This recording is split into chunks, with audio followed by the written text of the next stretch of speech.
We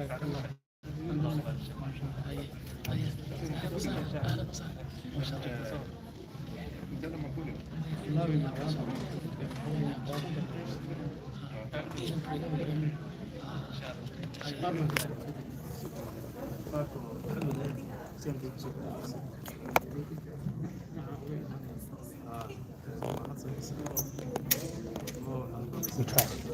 We tried. Figure out.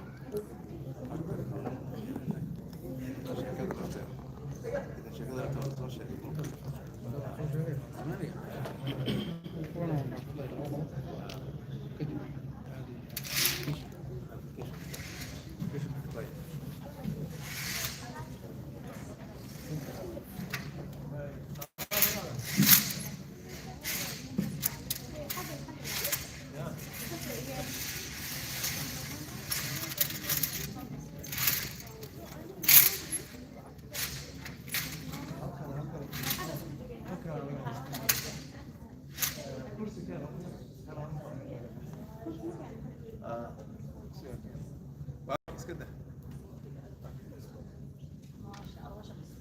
عبد المجيد تعال تعال سيادتك ما شاء الله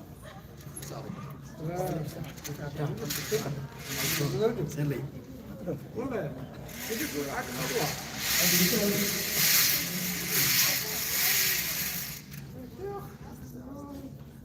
أيوة إن شاء الله وكيف لا ولي ها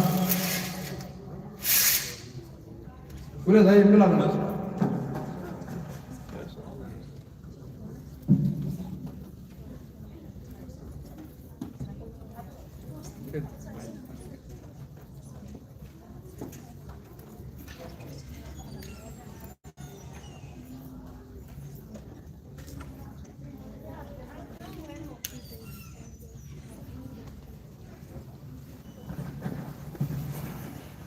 inshallah we'll see what we will continue inshallah ta'ala our dars.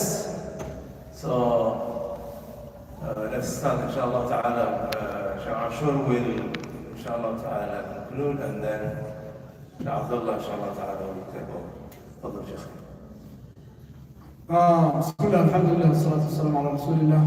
I'll continue from where I left inshallah. I'll try to add 2 more points and then I will come to application and how it is relevant for us to use the methods that and the legacy that Prophet Ibrahim left for us. So my second point was Prophet Ibrahim's leadership and exemplary role model. And in that case, we will talk about how Ibrahim was a role model. And Allah subhanahu wa ta'ala mentioned in the Quran that he says, وَإِذِ ابْتَلَى إِبْرَاهِيمَ رَبُّهُ بِكَلِمَاتٍ فَأَتَمَّهُنَّ قَالَ إِنِّي جَاعِلُكَ لِلنَّاسِ إِمَامًا. And mentioned on Muhammad when Abraham was tried by his Lord with words, that means commands, and he fulfilled them all. Allah said, indeed I will make you a leader for the people. So the leadership role was given by Allah subhanahu wa ta'ala to Nabi Ibrahim and mentioned several times in the Quran. And he also says in the Quran, Allah subhanahu wa ta'ala, إن إبراهيم كان أمة قانتا لله حنيفا ولم يكن من المشركين شاكرا لأنعمه اجتباه وهداه إلى صراط مستقيم وآتيناه في الدنيا حسنة وفي الآخرة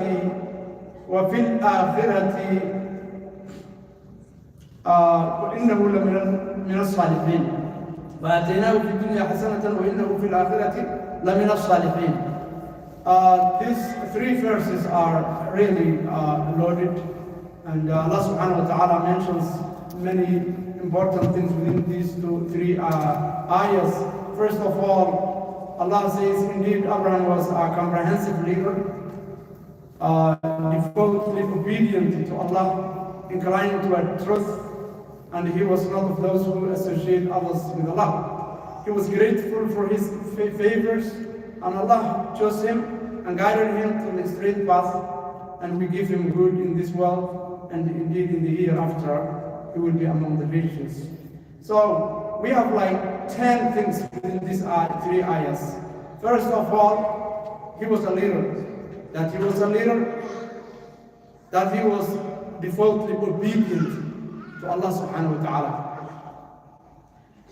That he was inclining towards truth, and he was not of those who associated others with him. And that he was grateful for his favor, or Allah's favor, and that Allah chose him and guided him to where? To the straight path. And Allah says that we gave him what? In this world. And indeed in the hereafter he will be among the righteous. So these 3 verses have 10 things that Allah subhanahu wa ta'ala gave to Prophet Ibrahim. After the trials and tribulations, we can see that Allah subhanahu wa ta'ala is mentioning that he is a leader, ummah, like a nation, one-man nation, قانتا حنيفا لم يكن من المشركين شاكرا لأنعمه اجتباه وهداه إلى صراط مستقيم. And all that. وآتيناه في الدنيا حسنة وإنه في الآخرة لمن الصالحين. All those things were given to Prophet Ibrahim after passing through all those difficult things. He was also a role model. And Allah subhanahu wa ta'ala says in the Quran, قد كانت لكم أسوة حسنة في إبراهيم. Indeed, O Muhammad, you have had a good example in Abraham. The last point before I go to the application of what we find in the legacy of Prophet Ibrahim, I would like to talk about one more point, which is Prophet Ibrahim's patience and resilience. And patience and resilience are the characteristics of great leaders. He was told to sacrifice his son.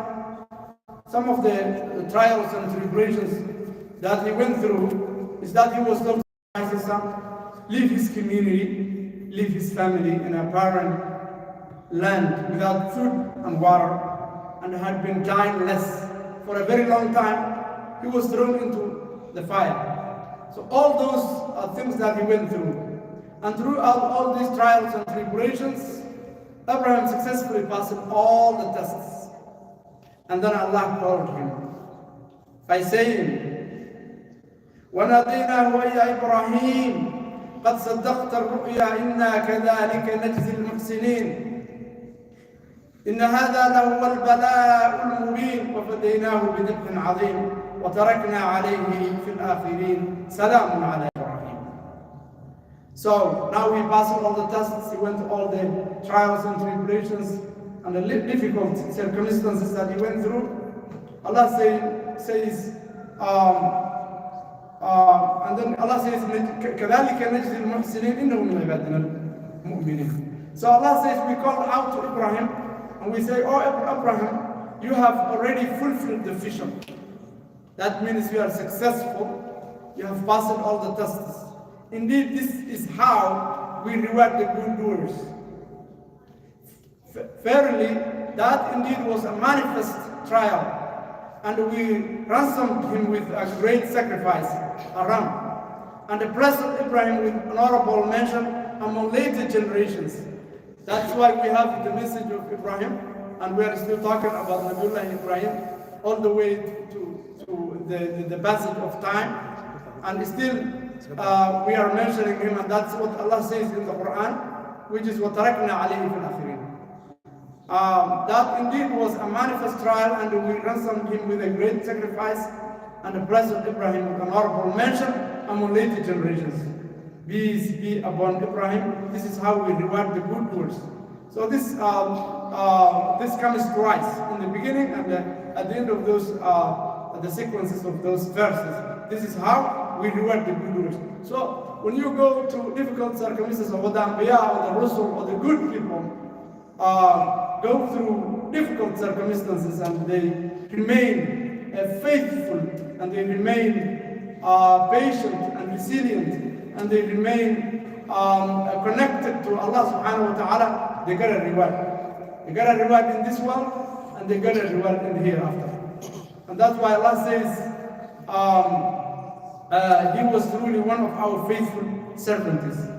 He was truly one of our faithful servants, and that's why this is how we reward the good doers. That said, I would like to a little bit talk about how we can apply this to our time and circumstance in a different time. One may ask, what are the benefits or fruits of following Ibrahim's legacy as a role model? So contemplating Ibrahim's life is not a mere intellectual exercise. It carries a profound fruit when implemented. By applying the lessons of his legacy, a believer reaps personal benefits, social benefits, and spiritual benefits that Allah Himself has promised. The Quran assures that no way of life is better than the one that follows Ibrahim's upright path. ومن أحسن دينا ممن أسلم وجهه لله وهو محسن واتبع ملة إبراهيم حنيفا واتخذ الله إبراهيم خليلا. Allah says, who can be better in religion than one who submits himself entirely to Allah and is a doer of good and follows the way of Abraham, the upright. Thus, following Abraham's model leads to the best possible outcomes for a person's faith and life.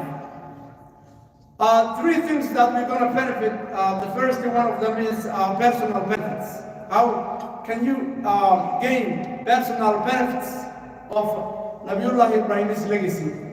So emulating Ibrahim alayhi salam transforms one's character and relationship with Allah.